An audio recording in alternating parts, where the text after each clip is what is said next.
ஸ்ரீமதே ராமானுஜாய நமः.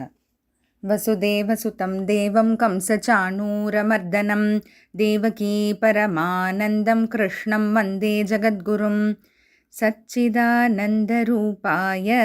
கிருஷ்ணாய க்ளிஷ்டகாரிணே நமோ வேதாந்தவேத்யாய குரவே புத்திசாக்ஷிணே. நாள்தோறும் பகவத்கீதையில் நம்ம 2வது அத்தியாயம் பார்த்துட்டே வரோம். அதில் ஞான யோகத்தை பற்றி பகவான் சொல்ல ஆரம்பிச்சிருக்காரு. ஞான யோகத்தினுடைய படிக்கட்டுகள் என்ன, ஏன்னா டைரெக்டாக அதை போய் நம்ம ரீச் பண்ணிட முடியாது இல்லையா. அதனோட படிக்கட்டுகள் என்ன, ஒரு ஞான யோகி அதாவது ஸ்திதப்பிரஜ்ஞன் அப்படின்றவரை எப்படி யோசிப்பார், என்னெல்லாம் பேசுவார், அவருடைய ஆக்ஷன்ஸ் எப்படி இருக்கும், அவருடைய செயல்கள் எல்லாம் அப்படின்றத அர்ஜுனன் கேட்கும்போது பகவானதுக்கு சொல்கிற பதில்கள் தான் இப்போ அடுத்து நம்ம பார்க்க போகிற 4 ஸ்லோகங்கள். 55, 56, 57, 58. இதில் நம்ம ஞான யோகத்தினுடைய 4 நிலைகள் 4 ஸ்டேஜஸ் பார்க்க போகிறோம். அது என்னென்னு பார்க்குறதுக்கு முன்னாடி நமக்கே தோணலாம், ஞான யோகம் பற்றி அதை தான் படிக்கட்டுகள் பார்த்தாச்சே, ஒரு எப்படிலாம் யோசிப்பார் அப்படின்னு சொல்லிட்டு இப்போ திரும்ப திரும்ப பார்க்கணுமா அப்படின்னு நமக்கு தோணும். இது நமக்கு புரியாத ஒரு விஷயம் இல்லையா. நம்ம சின்ன வயசுலேருந்தே நம்ம படித்து வளர்கிற விஷயம் இல்லை. ஒரு 1ஆம் வாய்ப்பாடம் 2ஆம் வாய்ப்பாடன்ற மாதிரி இப்போது டேபிள்ஸு அது இதுன்னு ஸ்கூலில் படிக்கிறோம். அதெல்லாம் நமக்கு சின்ன வயசுலேருந்தே நம்ம மனசில் ஏறிடுது. இது அந்த மாதிரி கிடையாது, திடீர்னு கேட்குறோங்கிறதுனால கொஞ்சம் திரும்ப திரும்ப பார்த்தா தான் மனசில் பதியும். அது மட்டும் இல்லாமல் இப்போ ஸ்கூல்லேயே வச்சுக்கோங்களேன், ஹியூமன் பாடி பற்றின்னு படிக்கிறோம். சின்ன வயசில் ஹியூமன் பாடி பற்றி என்ன சொல்லி தருவாங்க, ஒன்றும் இல்லை, என்ன நம்ம ஹியூமன் பாடி பார்ட்ஸ் எல்லாம் என்ன இருக்குது, கண், மூக்கு, காது, கை, கால்னு சொல்லுவாங்க, அவ்வளோதான். அப்போ நம்ம உடம்புல அவ்வளோ மட்டும்தான் இருக்கா, இல்லை இல்லையா. அந்த வயசில் அவ்வளோதான் சொல்லித்தராங்க. கொஞ்சம் அடுத்த ஸ்டேஜ் போனோடனே வெளியில் மட்டும் இல்லை, உள்ளேயும் ஸ்டொமக் இருக்குது, ஹார்ட் இருக்குது, பிரெயின் இருக்குன்னு. அதுக்கு பிறகு எவ்வளோ எலும்புகள் இருக்குது, என்னென்ன நரம்புகள் ஓடுது, ஆர்ட்ரி ஓடுது அப்படிலாம் படிக்கிறோம். அப்புறம் ஒவ்வொன்றத்தினோட யூஸ் என்ன, ஃபங்க்ஷன் என்ன, எப்படி செயல்படுது நம்ம உடம்புல, கொஞ்சம் கொஞ்சமாக அடுத்தடுத்த ஸ்டேஜில் டீப்பாக போயிட்டே போகிறோம் இல்லையா. அது போல தான் இங்கேயும். இப்போ ஞான யோகத்தினுடைய 4 ஸ்டேஜஸ் என்ன. ஃபர்ஸ்ட் ஸ்டேஜ் யதமான சஞ்ஞை, 2வது வியதிரேக சஞ்ஞை, 3வது ஏகேந்திரிய சஞ்ஞை, 4வது வசீகார சஞ்ஞை. இதுதான் 4 ஸ்டேஜஸ் ஆஃப் ஞான யோகம். ஒவ்வொன்றும் என்ன சும்மா லைட்டாக பார்ப்போம், ஏன்னா வரப்போகிற ஸ்லோகங்கள் அதை பற்றி தான் டீட்டெயிலாக சொல்ல போகுது. இருந்தாலும் லைட்டாக என்னன்றதை தெரிஞ்சுக்கலாம். முதல் ஸ்டேஜு யதமான சஞ்ஞை அப்படின்றது என்ன அப்படின்னா, முதல்ல நம்மளுடைய சென்சஸ் இருக்கு இல்லையா, கண், மூக்கு, காது, அது எதெல்லாம் பார்க்கணும் அப்படின்னு நினைக்குதோ அதை கூடாதுன்னு நம்ம ஃபஸ்ட்டு கண்ட்ரோல் பண்ணுறோம், விளக்க ட்ரை பண்ணுறோம். இப்போ கண்ணை எதையோ பார்க்கணுன்னு நினைக்கும் போது அதை தடுக்கிறோம்.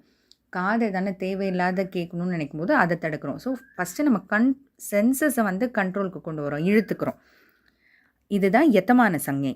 அடுத்து 2வது நிலை வியதிரேக சஞ்ஞைன்றது நம்மளுடைய விருப்பு வெறுப்புகளை விளக்கிறது. அதாவது இப்போது நமக்கு சில இது இருக்கும், ஒரு ரீசனே தெரியாமல் என்னன்னே தெரில எனக்கு இது ரொம்ப பிடிக்கும் அப்படின்னு சொல்லுவோம். இல்லைன்னா யாருன்னு ஒருத்தவங்களை பார்த்தா அவங்க என்னன்னே தெரில, அவங்கள பார்த்தாலே எனக்கு பிடிக்காது அப்படின்னு.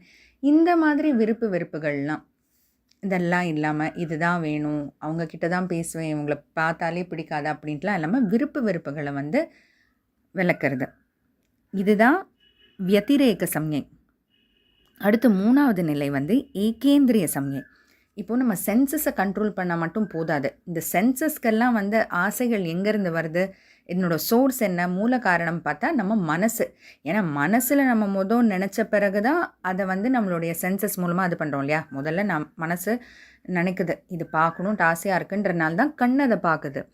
மனசு இதை சாப்பிட்ணுன்னு ஆசைப்படுறதுனால தான் வாய் அதை சாப்பிடுது இல்லையா. ஸோ அந்த சோர்ஸையே ஃபஸ்ட்டு கண்ட்ரோல் பண்ணணும். நம்ம மனசில் இருக்கிற ஆசைகள் எல்லாம் அதை கொஞ்சம் கொஞ்சமாக விளக்க முயற்சி செய்யணும், ஏன்னா அதுதான் சோர்ஸ்.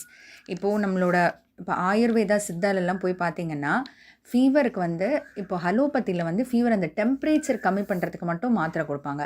வெரஸ் ஆயுர்வேதா சித்தாலெல்லாம் போனீங்கன்னா அந்த சோர்ஸ் அதை கட் பண்ணுறதுக்கு தான் நமக்கு மருந்து கொடுப்பாங்க. அதுபோல் நம்ம சென்சஸை கண்ட்ரோல் பண்ணி யூஸ் இல்லை, மனசு சோர்ஸை கண்ட்ரோல் பண்ணோம் இல்லையா. அதுதான் 3வது நிலை ஏகேந்திரிய சம்ஞைன்றது. அடுத்து வஷீகார சம்ஞை அப்படின்னு அது என்னென்னா, மனசில் இருக்கிற ஆசை போனாலும் அந்த சுவடுன்னு சொல்லுவாங்க, அந்த வாசனை, அதாவது என்ன தான் நம்ம மனசில் இருக்கிறத கண்ட்ரோல் பண்ணாலும் கொஞ்சம் அது ஒட்டிகிட்டு இருக்கோம் இல்லையா? ஆனால் சின்ன வயசுலேருந்து அந்த ஒரே சில விஷயங்களையே நினச்சி பார்த்து கேட்டு அது அப்படியே லேசாக அந்த ஒரு வாசனை இருக்கும். அது கூட தெரியாமல் விளக்குறதுன்றது தான் 4வது படி வஷீகார சம்ஞைன்றது. ஸோ இப்போ 4 படி நம்ம என்னென்ன பார்த்தோம்? யத்தமான சம்ஞை, நம்மளோட புலன்கள் சென்சஸை கண்ட்ரோல் பண்ணுறது. வத்திரேக சம்ஞை, விருப்பு வெறுப்புகளை விளக்குறது. 3வது படி ஏகேந்திரிய சம்ஞை, மனசை கட்டுப்படுத்துறது.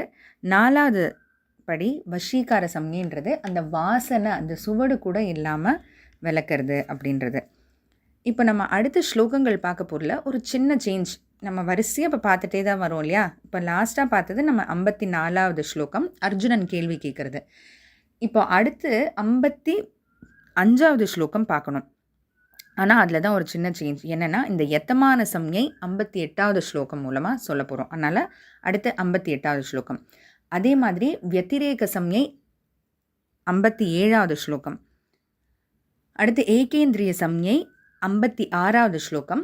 4வது படியான வஷீகார சம்ஞை 55வது ஸ்லோகம். அதனால் நம்ம இந்த ஸ்லைட்டாக ஆர்டர் மாறும். 58, 57, 56, 55 ஒன்றும் இது இல்லை. ஏன்னா எப்படி இருந்தாலும் எல்லா ஸ்லோகங்களையும் கவர் தான் நம்ம பண்ண போகிறோம், எதுவும் விட போகிறதில்ல. இந்த ஆர்டர் மட்டும் கொஞ்சம் ஸ்லைட்டாக மாறுது, ஏன்னா நம்மளோட ஈஸி அண்டர்ஸ்டாண்டிங்காக.